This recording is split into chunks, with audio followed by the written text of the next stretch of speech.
What's up, everybody? It's your boy TK. You know, here, TK and Drinks, how we do every Tuesday night, hitting it up with that Tuesday Night Live. Give Instagram a second to go tell everybody I'm here. Hey, we're telling your followers that you've started. Hang on, we're telling more people to join your video. Hey, and there we go. We get somebody following. So, welcome to Tuesday Night Live, TK and Drinks. This Tuesday, we are doing our breakdown from our trip to the Mazer Cup. We'll be talking about our meads that we picked up and the going out of business of Ancient Fire, and we're going to be doing a couple more topics of discussion here on the TK and Drinks Tuesday Night Live. First and foremost, though, every Tuesday, you know how we do it here on TK and Drinks Tuesday Night Live. We are going to be cracking open a beer and getting into some bullshit per usual. This week we're working with the New Orthodox Pale Ale series, the Boss Tweed. I believe this is from Old Nation Brewing, yeah. So I have not had anything from these cats before, but I hear it is supposed to be pretty delicious from what my buddy was telling me. You got Pilsner malts, oats, wheat. So we got dry hop with Simcoe Citra Mosaics, boil hop with Magnum Simcoe Citras and Mosaics as well. Super excited about all that. So, hell to the yeah. Let's see, we got love seeing that Ancient Fire. Yes. Thank you, Northeast Kingdoms Meads. Yes, I'm a huge fan of Ancient Fire. Those cats are pretty much my favorite meadery. Every single one of the meads that I've had from them has been absolutely phenomenal, and there's no getting around that. I mean, I'm really bummed that I didn't get to get out to New Hampshire and give them a visit. I was considering, like, because airline prices are so cheap and everything, I was considering if I had some extra ducats to go buy an airline ticket and just fly out there for like an overnight thing and ask Jason and Margo if I could just crash on the meadery floor or something like that, just to get out there and get the experience of the Ancient Fire before it's gone here in a couple weeks.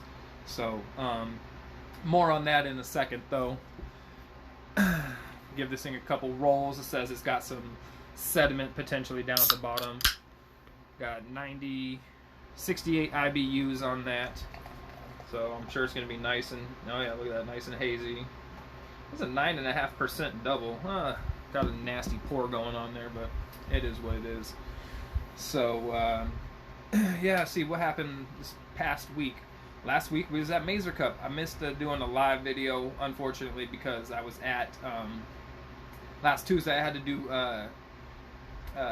what's the things where you talk with the kids at school, the teachers, and the parent-teacher conference. I had parent-teacher conference last Tuesday evening.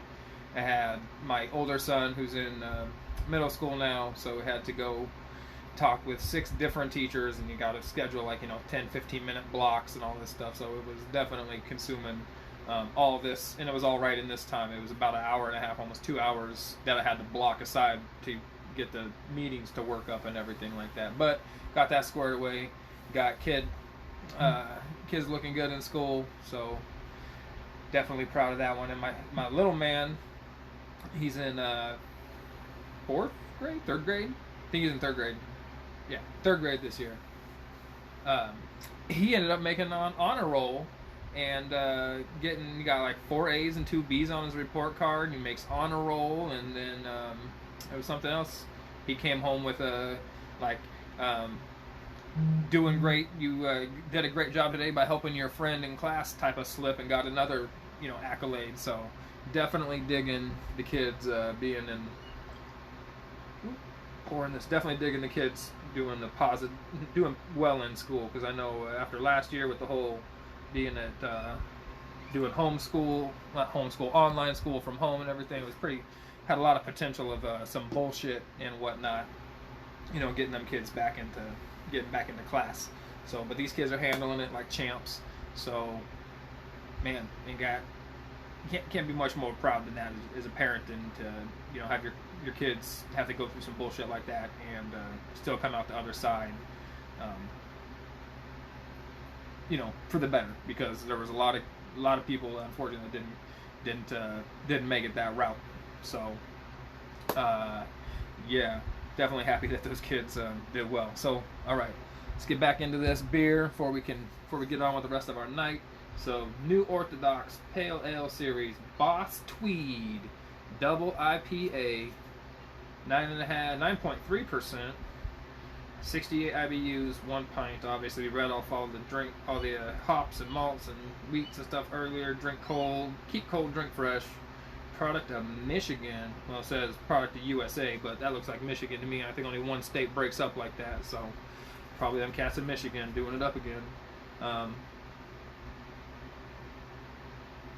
Wilmington, Michigan, wherever the fuck Wilmington, Michigan's at, is where these cats are at. Don't freak out. Sediment and what you can do about it. Roll the can, even out the sediment distribution, or pour, but leave a little at the bottom. Your choice. What do you want to do? Roll it, leave it at the bottom. I roll it, make it extra hazy in there, let all that sediment finish down at the bottom. Give me bubble guts later. Smells very fruity, very like almost like grapes. Tropically kinda too.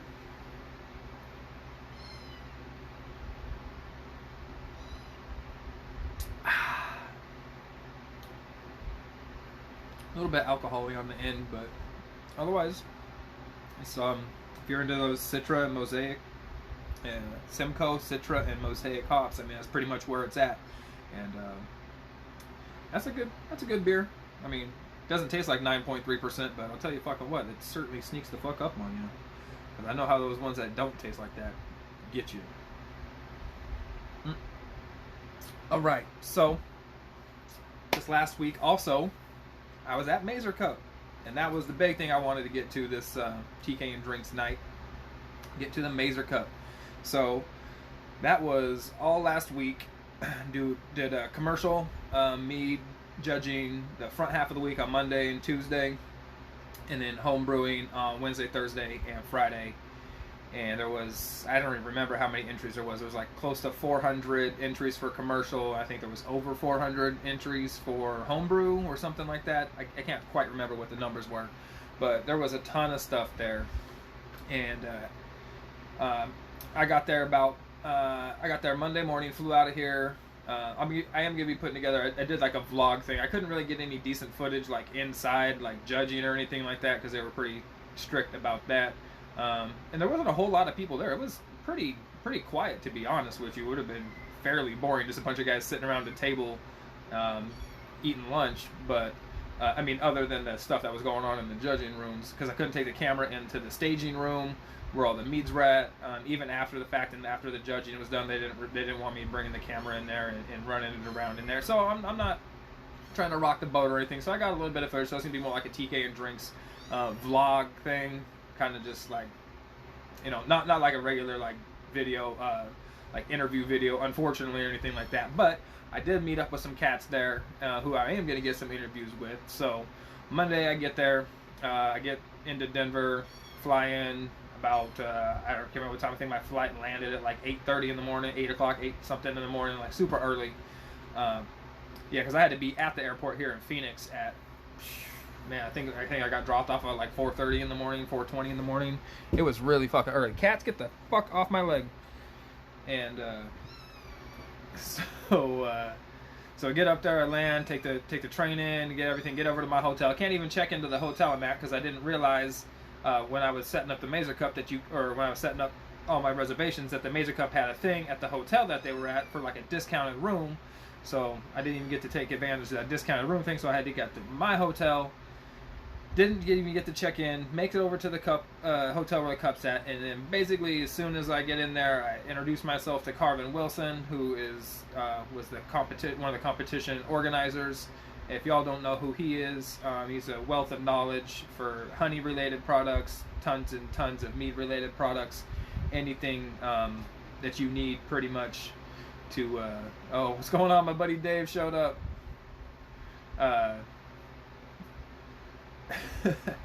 Pretty much whatever you need. Like he's just a really good resource to have as a person to know in the mead world, because he knows a lot of people. He's had a lot of meads. He's just a well-rounded individual and helps a lot of competitions and does a lot of stuff.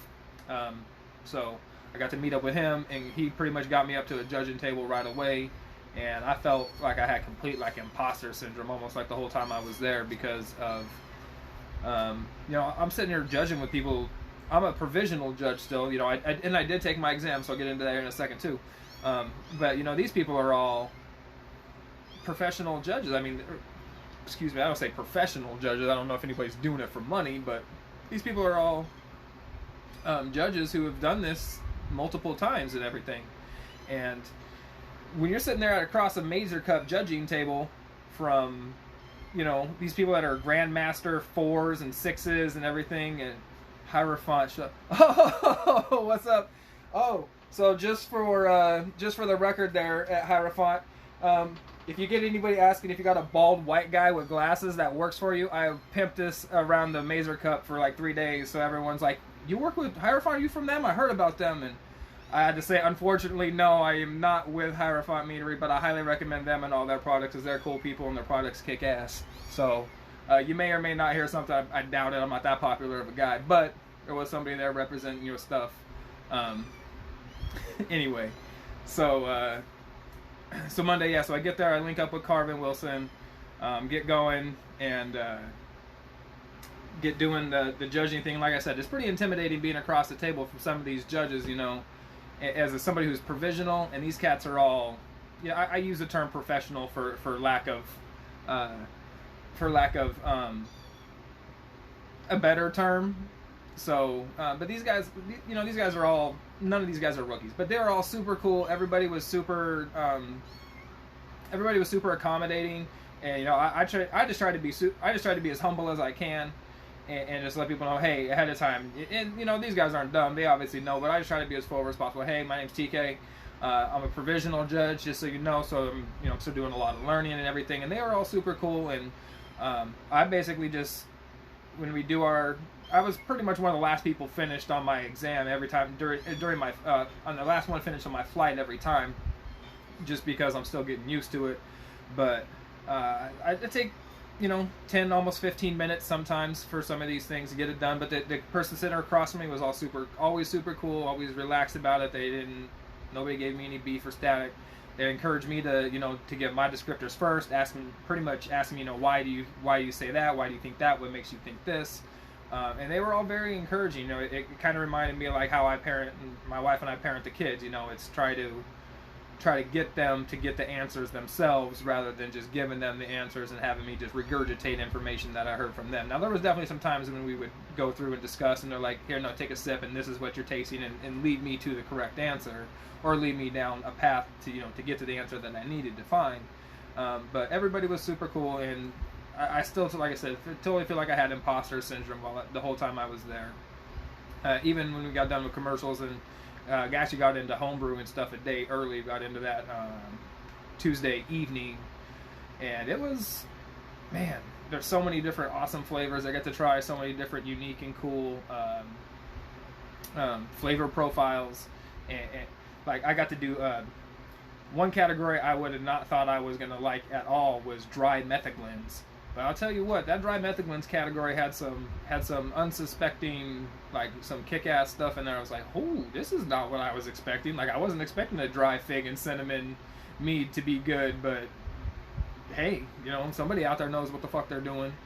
And it was certainly cool in that regard. And like I said, all the cats over there that I tested with and everything, or that I got to judge with and everything, was cool. So we did that Monday, did all the commercial stuff Monday, and then had to go at Monday evening. They had like a little mixer get together. It's a quiet little shindig thing, and that lasted till about 11 o'clock.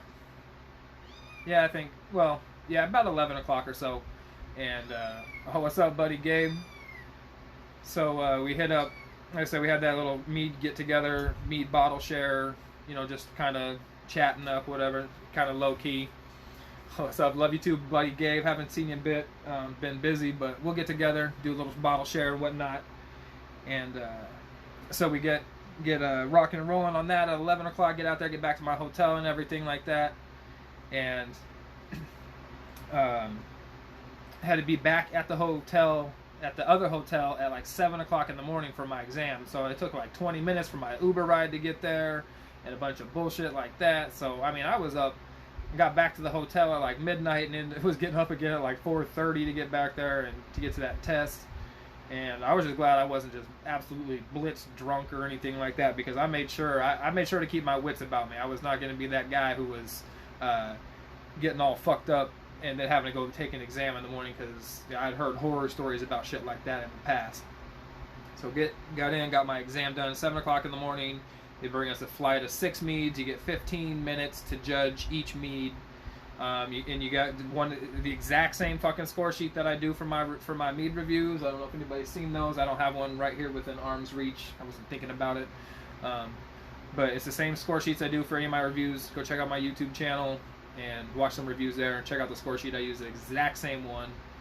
So I felt like that's actually where I felt like I was the most comfortable, was that, because I was used to filling out the things in that order on those sheets, and I tried to give as much like descriptive terminology and tried to be as honest and fruitful with my words, and not just put like drivel down, not just writing sentences and words to fill up lines on the thing. I tried to get a balance between giving them filling up enough room that I feel like I gave them quality content without feeling like I'm shortchanging them by only writing like 2 or 3 words on there. Somebody who's been somebody who's much more experienced judge might be able to get away with 1 or 2 sentences. I'm not necessarily that competent in a judge, and to judge somebody that lightly, not yet anyway. Maybe I'll get to that point, who knows. I'm not really concerned about number of sentences I write. It's all about conveying the message back to the person who makes the mead. This is what I tasted, and that's again another thing, trying to be as objective as possible, not subjective, objective. So this is what I taste, not try to put any of my opinion on it. And that was the hardest thing, is I'm scoring some of these meads, and I give it a score or whatever, and then the person's like, so why do you score at this? And I say, well, because of this, this, and this, and they're like, well, actually step back, think about it. It was supposed to be a dry, mellow. Is it dry? Yeah. Is it fruit character there? Yeah. So even if it's not a lot of fruit character, the fruit character is there, and that's what classifies it as a mellow melt. Just because it's not intense doesn't mean it's not what it is. And I have to step back and think to myself, okay, we're not judging on flavor intensity here, we're judging on presence of flavor. And so taking those personal biases out of there is I would say actually the hardest part of the judging thing. And then, I mean, obviously all the technical stuff, trying to pick up super duper subtle aromas in these super complex meads, that part was, is always difficult. I mean, for me, with an uneducated palate, I just get a nice blended aroma, and I can start to pick up little hints of character here and there. But some of these people will like take a waft of these meads and it's wax on for like, a good 60 seconds about all the character that they pick up just in these like quick bursts of aroma, aromatics that they get out of it. And it makes me envious, and a little bit, I guess it just kind of added to that imposter syndrome, because I'm like, I'm not picking up any of these characters, I'm not picking up any of these subtleties, but every single person I was like, no, it all comes with time. It's just try more meads, smell more meads, drink more meads, just get around mead more, and it'll all come. So that's the big plan, obviously, to continue to drink mead and to continue to smell meads, and grow the old palate, nasal palate, taste palate, all the palates, palate, and our beer palates. So I got that done Tuesday morning, and I felt like I did okay on the exam. There was 4 of us taking the exam. We got that taken care of, like I said, about 8:30, 8:45. I don't remember quite what time we got started at. Got that squashed. Then they kind of gave us a breakdown of what everything was. Not like telling us who it was from or anything, but gave us, because when they gave us the meads to try in the flight, they gave us the style, the the strength, and then like the sweetness level, and that was about it. So, all right, so here's a dry mellow that's a standard strength, and you got to pretty much try to get anything else. And they threw a couple curveballs in there, nothing over dramatic, but there was one of them that said it was a mixed berry, but they told us it was a mixed berry one, but it was actually the person had listed the berries, so we were just, I guess they were trying to discern whether we could pick out certain berry characters. And we all pretty much got the berry, at least 2 of the 3 berries that were in there. You know, we all got blueberry and we all got strawberry. Some people went raspberry, some people went blackberry, some people went black raspberry, but we all picked up the strawberry character note and the blueberry character, which to me is a good sign, because that tells me that I'm starting to recognize those flavors, so I can pick that up in the meads that I'm trying. And then they threw one in with us that had a fault in it that apparently I didn't pick up, and I'm not necessarily sure how that's going to come across, because it was a flavor fault, and as I understand it, some people pick up flavor differently. Some people might think that like some people prefer different levels of like oxidization. Some people like, okay, yes, it's oxidized, but I think this is an appropriate level of oxidization. Whereas other people might be like, no, I think that's an inappropriate level. That's too much. So it was one of those things. I think it was really more of like a kind of a subjective thing, but it's a pass-fail thing. You got to get at least a 60 out of 100 to pass. So that's only a D, and they don't write your score on there. It's either a pass-fail. So if you could pass with a 60, I mean, you're still passing, and everybody's going to be continually learning and everything like that. So fingers crossed. Now the bullshit thing is that they say it's going to take 6 to 10 months. 6 to 8 to 10 months for this to get the score, or not even your score back, just to whether they find out whether you passed or failed, not even how you did. One of the other judges that was there had tested previously to I think gain another level in their beer judging, because the beer judges have like master, grandmaster, and you can rank up after that, and they have like written exams. But they had tested for something back in he said the beginning of April, and he still hadn't heard anything back. So that, I mean, we're talking 6.5 months from the beginning of April to the end of October, depending on 6-7 months ish, right in that realm. So I guess it is what it I hate that fucking saying, it is what it is, because sometimes it seems really like appropriate, and other times it comes off kind of bullshitty, just like catchphrase, buzz phrase. But and not really much I can do about it. They said there's no sense in fucking checking your email box. There's no sense in emailing anybody, because it's not going to happen. And this is not just the organizer. Multiple people I talked to throughout this whole process all said the same thing. So I get this point just in holding pattern, and when they email me, they'll email me. They got my email address. I double checked with them before I left that they had the correct email. So when it shows up, it shows up. So I'm hoping before this time next year, I'll have my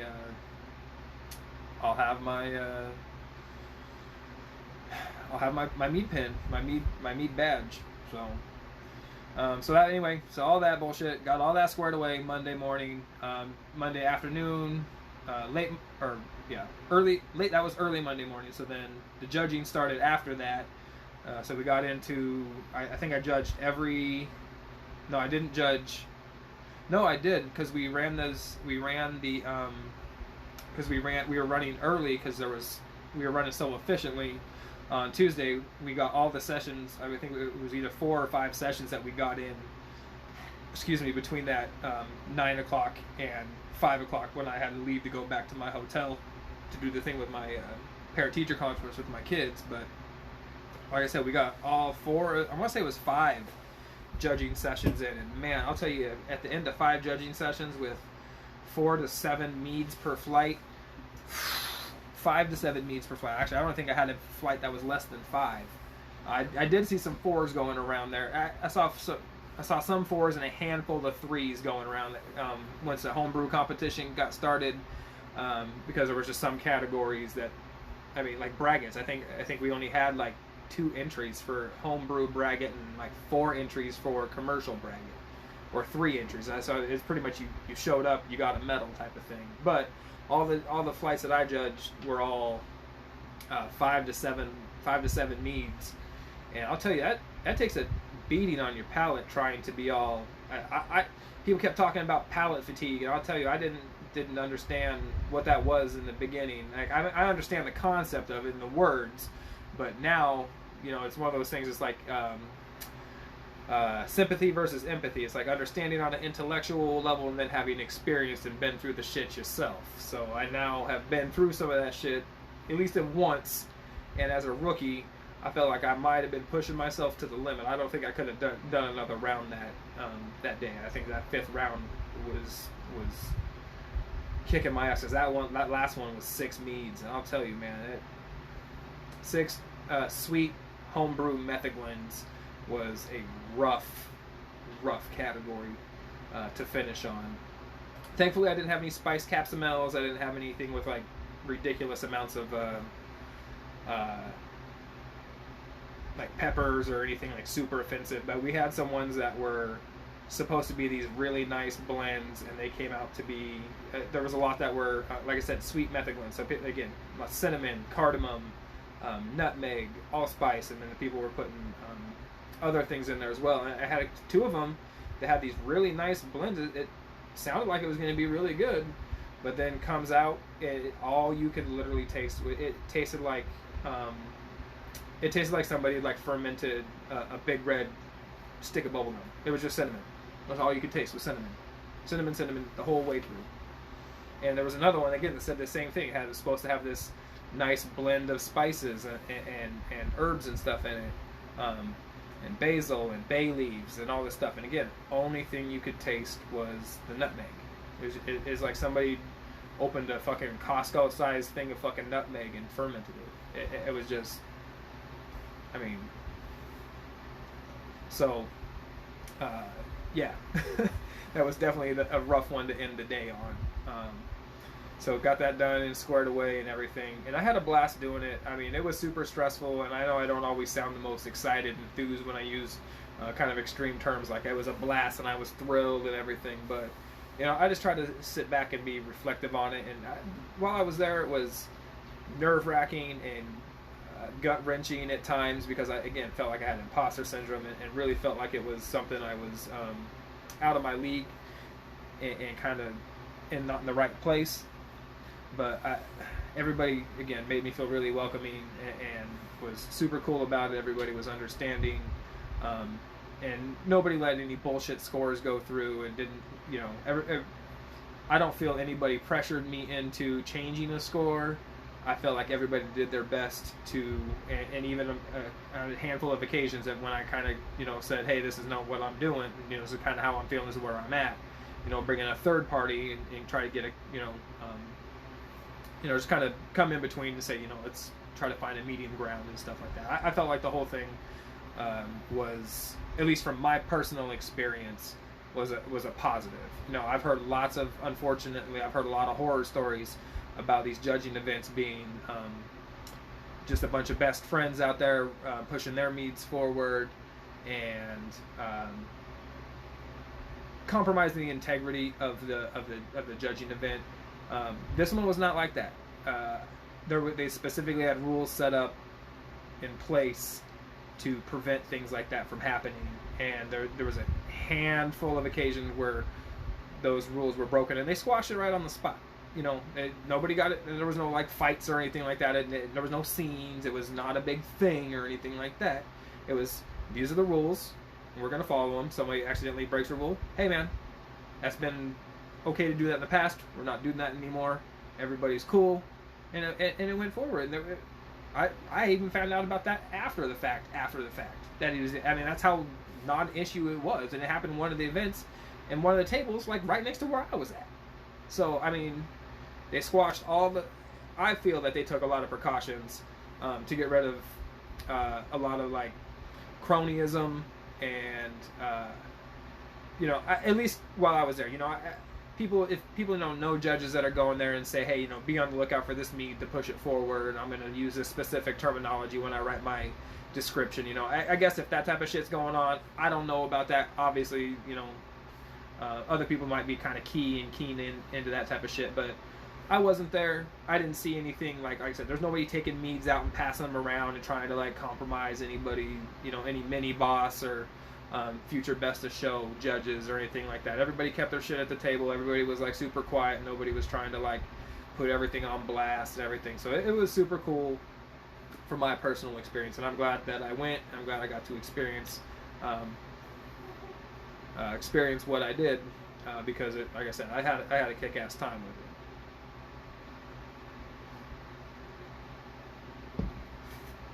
it. And again, I think I'm the new de facto billboard for Hierophant Meadery up in Washington, because wearing this the whole time, tons of people were asking me. And it was, to be honest with you, I love it. This is my favorite hoodie. My wife's actually pissed I didn't get her one of these hoodies. I got her a different shirt I thought she would like, and she's like, "You bullshit motherfucker, you should have got me that. You got this dope ass hoodie with this dope ass logo on it and everything like that, and you got me this other one." Now granted, I like the other one, I'd rock it, but it's a shirt that's way too small for me. It's a female cut. The female cut really thing doesn't bother me, but the size thing where it doesn't like actually fit over my skin, like over my giant head and around my shoulders, that yeah, I can't do that. So but all being said, all that being said, I had a kick-ass time that pretty much the whole time I was there. So one of the things that did come out of this is I got to set up some future interviews with some cats. Got Hierophant Meadery on here right now. One of the things I'm getting to in December is I'm going to be releasing some of my, let's say, behind the scenes footage, but like kind of forgotten videos. I don't know if my message ever made it to you guys or not, but we had done an interview when I came up to Washington. That interview, the audio did not come through, so I did not get to release that interview, and it absolutely sucks because the rest of the footage is so good, and then it's just no audio, and it was a thing, and I felt absolutely terrible and sick about it. It made me nauseous for a month afterwards. The whole rest of the summer I just like wanted to vomit. But I did get some I bet John did tell you, he saw pretty how beat up I was.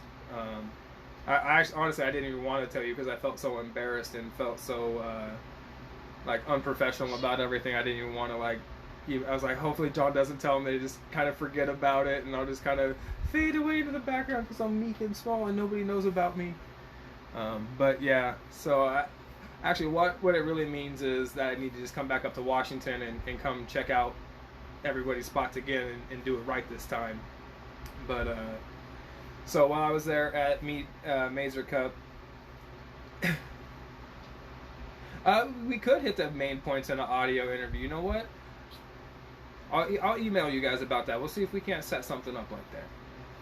But for the Mazer Cup while I was there, so I ran into, again, there was not a lot of cats there. I mean, there was probably judges-wise, I mean, because from what I understand, in years past, you've had like MeadCon and all these other things going on, so you had panels and you had interviews, and there was a ton of people there. But this it wasn't that the con wasn't going on, and it wasn't that way. So there was basically, if you weren't judging, you pretty much weren't. If you weren't a judge or a steward, you pretty much weren't there, or the competition organizers. You know, there wasn't just a ton of people floating around. There wasn't just all this stuff. So me being who I am, like I nerd out when I meet these mead makers, like when I meet Jeremy and Michelle, and when I meet, you know, I've known John, my buddy John Opagar, since we were in high school and whatnot. But like anytime I get to talk to a mead maker, I feel all super nervous and I gush a little bit because people are like, I say heroes to me, but they're heroes to me in the sense that they're making their dream, they're living their dream and doing what they want to do, and most of the time making kick-ass products and selling them and stuff. And I think that's super cool, and it's an admirable quality at the very least. But so here I am at Mazer Cup, and I'm running into people that are, in my opinion, some people I never even thought I'd get to talk to. Like, and the biggest one, I mean, for me, in my opinion, Tony Qualls from Manic Meadery.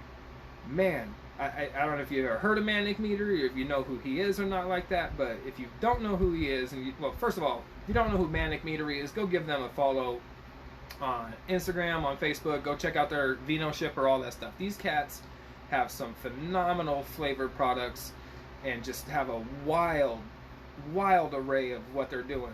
But Tony is their brain, the head brainchild, mead maker, just absolute mastermind of pretty much everything going on there.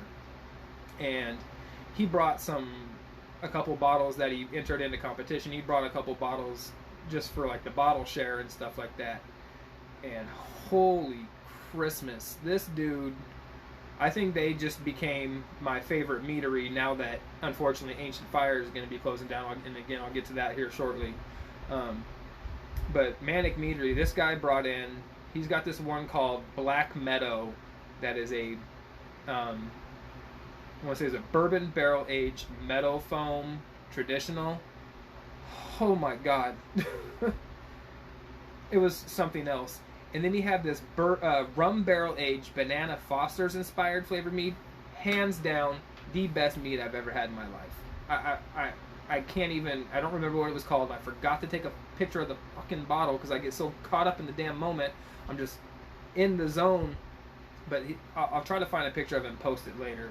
But I'm telling you, this cat is on, I mean, he's in the top, it's for me, in the top, my top 3 favorite meaderies, top 5 for sure.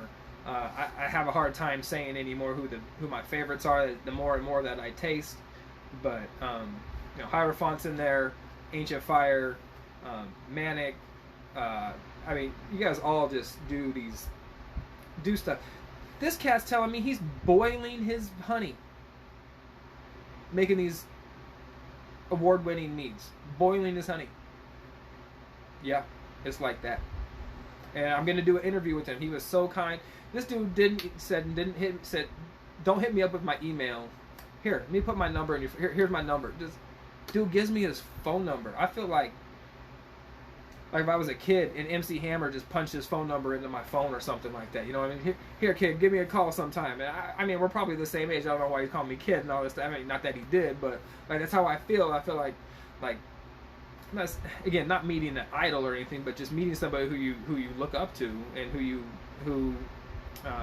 you admire. You know. And so I got that squared away. I'm gonna get do some cool interviews and stuff with Tony coming up. Super excited about that. A couple other cats. I believe his name was Corey from Honey Tree Hive Meadery over in Ohio. He's a pretty cool dude. Then the guys from Honey Bow Meadery out of Louisiana. Bow spelled like B-A. Honey Brew, B-R-A-U-X or E-A-O-U-X or whatever it is, like French or Cajun or whatever that is. But Honey Brew, I think they're technically the first commercial meadery in, I don't know if it's in Louisiana, because I think Two Warriors is in Louisiana, but they burnt down in a fire, unfortunately. So they might now be the only meadery in Louisiana. Maybe they're the first ones in New Orleans. But yeah, Honey Brew, again, Manic. I got to meet Brian Galbraith from Unpossible Meads. Kicked it with him pretty much the whole time I was there. That dude is super hilarious. I love that dude to death. That guy's awesome. And then a couple homebrewers that were doing stewarding. My buddy Luke from Moco Asylum. If you see him around on the homebrew pages and stuff, that dude is something the heck else, man. That guy's an alcohol marketing wizard. That dude, he's got alcohol marketing classes he's been taking for years and years. So that dude knows how to market a fucking mead. I didn't get to try any of his homebrew stuff, unfortunately, because we hadn't got to that far by the time I ended up having to leave. So I ended up having to leave Wednesday morning, so I didn't get to do judging or anything Wednesday. So crushed out Tuesday, hit up the mead tasting. Tuesday night and everything. Got to kick it with these people. That's where I got these got the confirmations for these interviews from these cats, you know. So super excited about that. I got to try my first Pips mead. I'd always heard a lot of interesting things about Pips as far as like why they do what they do and everything like that. And these guys make I got to try a vanilla plum. I think that's just what it was. I don't think it was like one of their named ones, like the Prestige or anything like that. I think it was just vanilla plum, and it was really good. I had kind of been drinking a little bit by then. By the time I had noticed it was on the table and there was still some left, so I'm not quite. I think I might have a little bit of a skewed memory of it, but I just remember it not standing out to me as anything that was overly cloying. It wasn't, wasn't one of those sugar bombs like you could. It was definitely a sweet mead, but it wasn't cloying. It wasn't a sugar bomb. It didn't taste like pancake syrup or anything like that, like a couple of the ones I've had. But the Pips mead was good. I would I'd like to, if I could get a full bottle for myself to actually sit down and try it and everything. I think I'd be cool with that. But the way they do it with the secondary market, those things are so hard to come by. But I believe I do have I think it did come out of this with a connection to be able to get a couple of those Pips meads. So maybe we'll be getting those in the future, maybe not. But I did get some connections for some of the Manic meads, and the ones that I was talking to Tony about, that Black Meadow, the Meadow Foam Bourbon Barrel Aged one. I'm going to be picking up a bottle of that, I think, this week, if all goes well, and a couple other ones. And then, I met I can't remember what the dude's name was from Lost Cause, not Billy, but one of the other guys. Actually, he came from Golden Coast, and I believe Golden Coast is up in the LA area, and then Lost Cause is down in San Diego, or flip-flop, one of those two things. But one of the cats that went from Lost Cause was there, and he brought some of their their bottle club like exclusives. It had a Coveters Club B1, which I think at this point is like 4 or 5 years old. Holy, that thing was smooth. Those guys over there at Lost Cause, they know how to fucking make a mead. I'd love to be able to get an interview with Billy over there. That shit was phenomenal. I had another one called Wolf the Awakening, which I guess he started making when they found out his wife was pregnant, and then bottled it once the baby was born. And I don't even remember anything about it beyond that. Again, it was kind of late in the evening, but I just remember how fucking smooth and amazingly delicious that shit was. So I'll imprint it on my brain. Definitely be expecting some Lost Cause stuff coming up here in the TK and Drinks. Need to get Hierophant on there too, and I'm definitely going to be picking up some of that Manic stuff as well, because their stuff was phenomenal. So got some interviews, got everything coming out of that. That I like I said, didn't get much footage. Be on the lookout on my YouTube channel for the TK and Drinks Mazer Cup vlog. That's what they call those things now, vlogs. I guess it's been called that for a long time. I just feel old and curmudgeon-y all of a sudden. But yeah, so that's what that is. I had a great time. Got my judging in 6 to 8 to 10 months before we'll hear back. And hopefully I got at least 60% on there, because that's what gives me my pin. So the other point of conversation I wanted to make for the evening was Ancient Fire. I don't know if anybody's had these cats. Oh man, my nose is itching like a motherfucker. I don't know if anybody's had anything from Ancient Fire or not.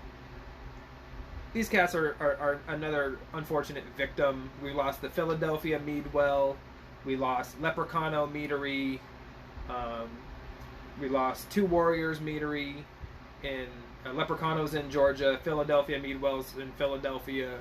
Two Warriors is in Louisiana. We've lost at least Rabbit's Foot out of San Francisco. Now, I can't say that Rabbit's Foot was a victim of COVID. I think they were, from what I read online. That's my interpretation of what I read, my understanding. And Two Warriors, unfortunately, again, they had a fire and their place burned down. Oh, and then Upper Reach Meadery, again, up in Pennsylvania, they were victim to a flood from one of the hurricanes, and same thing with Melavino over there in Jersey. I think they're still up and running, but they also got hit pretty substantially, from what I understand, from one of the hurricanes. Maybe that's whatever the same hurricane. I think it was the same hurricane that took out Upper Reach, one of the more recent ones. So that's what I said. About a half a dozen there at least that all went out of business, or going out of business, or struggling at the very least to stay in business because of recent events. These guys are straight up victim of COVID. It's a combination, again, from what I'm picking up, from what I've read online from their posts and everything. It's a matter of not being able to get people in. You got these massive overheads. I can assume that nobody has money the vast majority of people that start these meaderies don't have the capital just on hand to go start up a $200,000 meadery, or maybe in some places a little bit cheaper, depending on if you're you already own the land or whatever. But these licenses aren't expensive. It's just expensive. These cats weren't able to keep up with their fucking bills, whatever they were, unfortunately, and it certainly wasn't for lack of making a quality product. So if you've never listened to anything TK and Drinks has said, in a year and change now that I've been open or operating, and even if you never do in the future, go support a meadery that is super duper struggling. And it's really hard, I guess, in some instances, because you might be a mead maker who's out there struggling, so you're already doing what you do. But to those people out there who aren't, in that boat, go support a meadery. Whether they're local, whether they're not local, everybody out there is struggling right now. Whether it's struggling to find people to staff their place to support the customer base that they have already, whether it's getting new customers to come in, it's a whole cornucopia of problems that people could be having. But the one thing that is going to be able to cure that, or at least help set things in the right way, is supporting them the best way you can. Share their posts, like their posts, and share their posts at the very minimum. But give them an order, give them a vino shipper order. If you got somebody who's there locally, even if it's only one bottle, and I know a lot of people out there hem and haw because they see some of these 375 bottles going out there for $25, $30, $45, $50 and everything like that. And I understand it's an investment, but again, nobody's asking you. These aren't going to be regular purchases necessarily. Nobody's asking you to go spend $50 a week on a bottle of mead shipped to your door. But just consider, if you consider yourself a mead drinker or a mead connoisseur or a fan of mead in the slightest caliber, do something you can. Hey, go to even if it's just going to your local beer store and saying, hey, would you guys start carrying more local mead products? Or do you know what mead is? And recommend that they carry one of your local brands. Just anything you can to help drive more business to the meaderies that you enjoy and that you support. My favorite. Again, if you see my reviews, one of my favorite things to say is, a high tide rises all ships.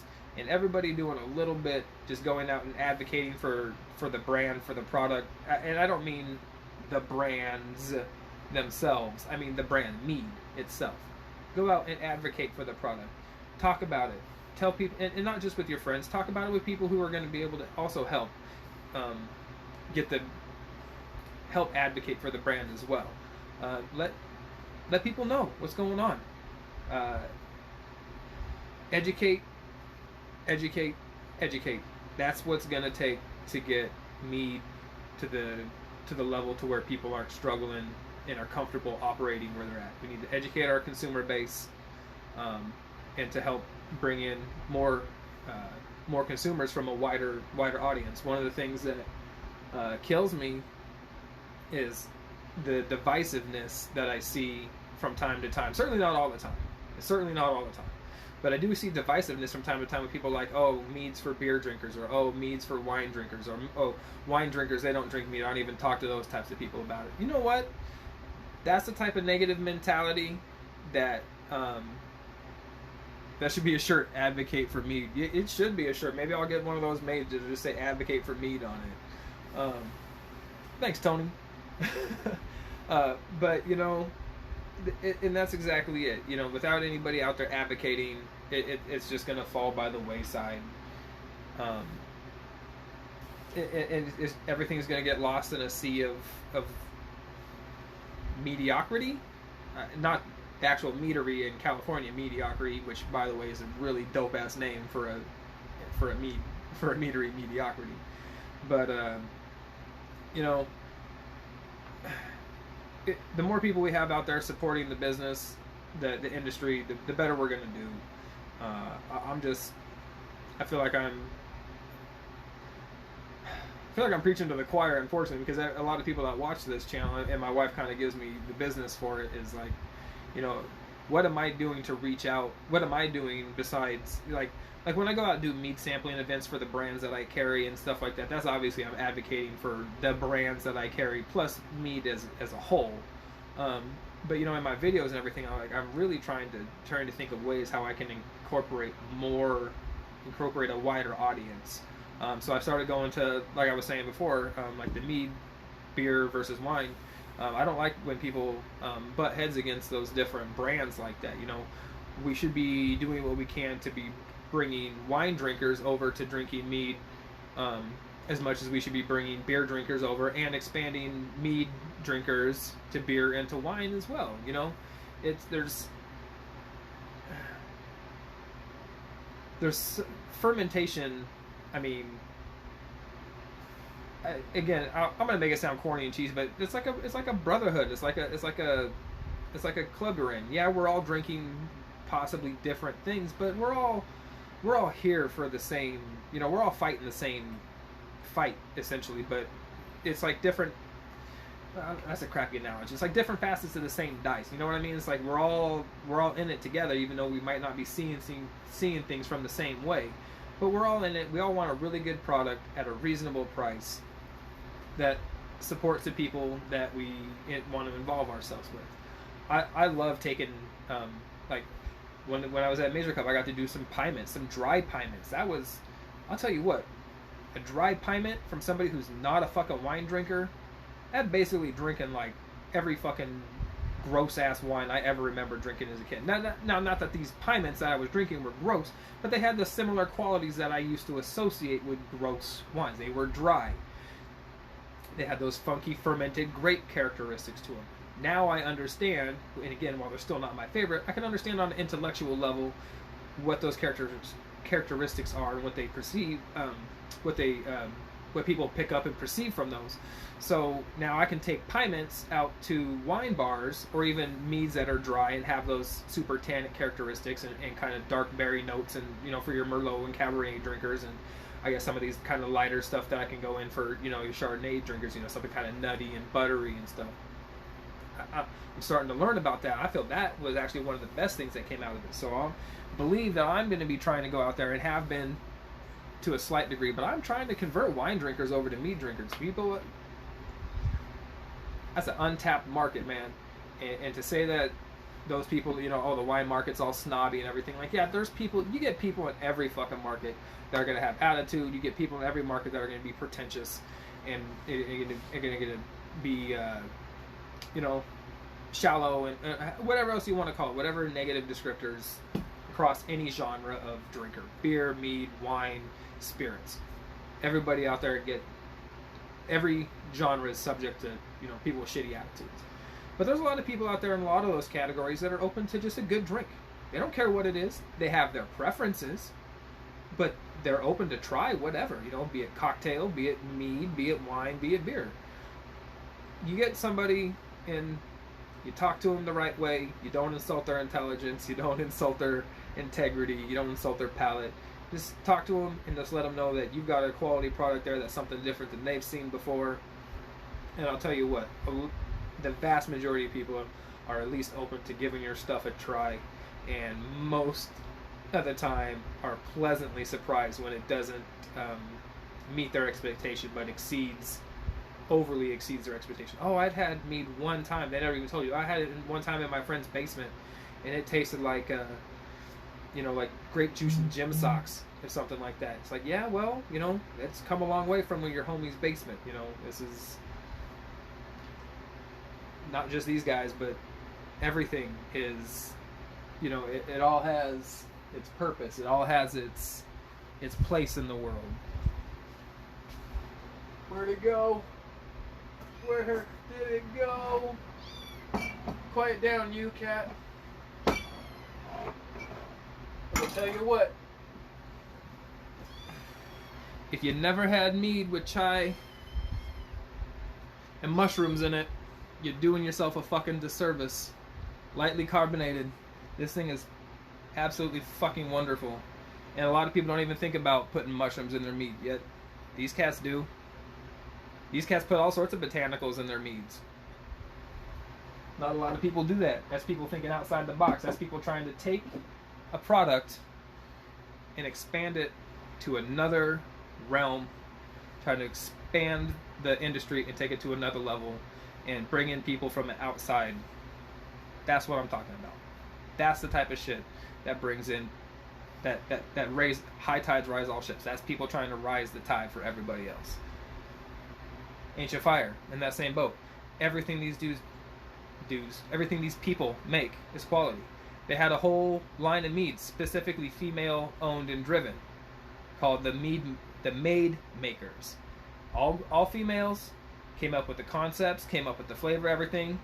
Jason was the head mead maker there. He would give them guidance and direction, but everything was done by a solid group of females.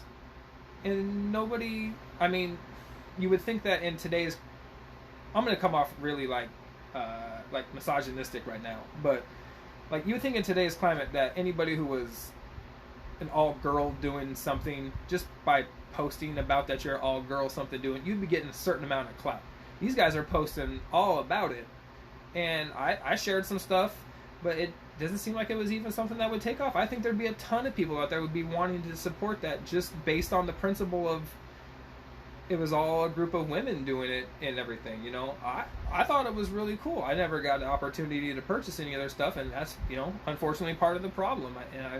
I mentioned that to them already. I tried to purchase from them as often and frequently as I could, you know, but that's a hard thing to do when you're specifically trying to purchase from, you know, multiple places and all this stuff. But again, just on principle, I would have thought that that was something that they would be, you know, helping step up the mead game all around. And it does. I guess that's the part that gets me so stammering and frustrated, is like I see something so cool and so unique out there in the world when everybody's talking about wanting cool and unique, and here it is, and it just fails. It failed. I mean, I don't want to see it happen again. God forbid any of my other friends, you know, any of their shits or operations have to come to a grinding halt for some shit. You know, we're all just one tick away from everything coming crumbling down, unfortunately. Not to be like the soothsayer of bad news, a doomsayer, but you know, it's just my heart breaks for some friends that are having to go through some shit that was in my opinion completely unnecessary. You know, the whole COVID thing, I think in a lot of ways probably could have been handled better. In a lot of ways probably was handled the right way. It was different everywhere for everybody depending on, you know, the situations and everything. The real fact of the matter is it just sucks in general. Whatever happened. It's a moot point now, and we're all dealing with the repercussions of it. And unfortunately, these cats are going out of business. Back full circle, all around after waxing prolific for a second. Go out and support your meadery. Go out and advocate for the brand. Go out and do whatever you can to